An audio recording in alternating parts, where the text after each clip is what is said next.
अस्सलामुअलैकुम दोस्तों, अज असां तुहानू दिखाते पैसे ज़िला राजनपुर की तहसील जामपुर की बहुत ही खूबसूरत मस्जिद शाही मस्जिद। ये शाही मस्जिद इंडस हाईवे डेरा रोड पर मौजूद है।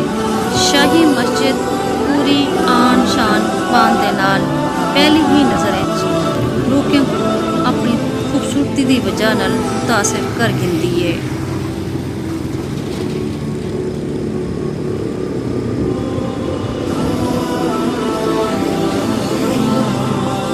शाही मस्जिद देखने विच बिल्कुल लाहौर की बादशाही मस्जिद वांगू नज़र आती है। इनकी तामीर भी बादशाही मस्जिद लाहौर वांगू लगती है।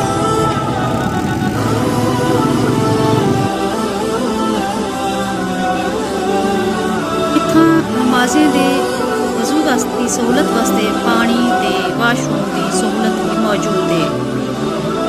ई मस्जिद के मालिक मुकामी जिम्मेदार मलिक इरशाद हुसैन जखड़ हैं, जिन्हों का आखण है जो मेरे को बहुत शौक आ जो मैं अल्लाह का घर बनावा ते अपने ते अल्लाह दे मेरी मदद करे। ते अज ये मस्जिद शाही मस्जिद के नाल जामपुर दे विच मौजूद है। इत्थां दुनिया भर तो पाकिस्तान भर तो लोग बड़े शौक के शौक नाल देखण दिन तस्वीर बने दिन वीडियो बने दिन। ये खूबसूरत शाही मस्जिद जामपुर रत्ती लाल सिल्हा नाल बड़ी हुई है।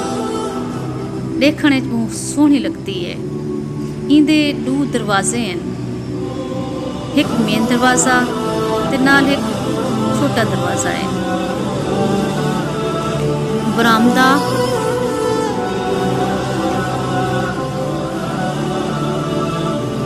बरामदे दे नाल हाल कमरा है।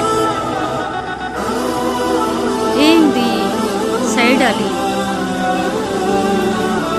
दीवार मेहराब। ये मस्जिद के पिछू बहुत बड़ा हाल कमरा भी है, जिंदे उत्ते ताला लग्या पे लेकिन उनके उत्ते लिखा खड़े कुरान महल खजाना। यकीनन इंदे विच कुरान मजीद ते इस्लामिक किताबां हो सन ते यकीनन आवन वाले नमाजी ते इस्लाम नाल मुहब्बत करने वाले लोगों के वास्ते मुताले का बहस बनता।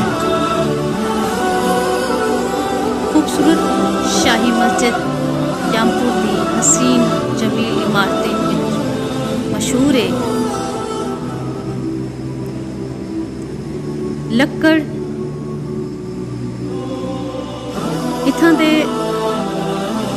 मौजूद नमाजी आदन जो ये मस्जिद बने हुए तकरीबन 10 साल थी गया। लोग इत्थां बड़े शौक के शौक नाल मस्जिद का विजिट करें दिन नमाज पढ़ते हैं। मस्जिद की खूबसूरती को मुतासिर किए बगैर नहीं रह सकते।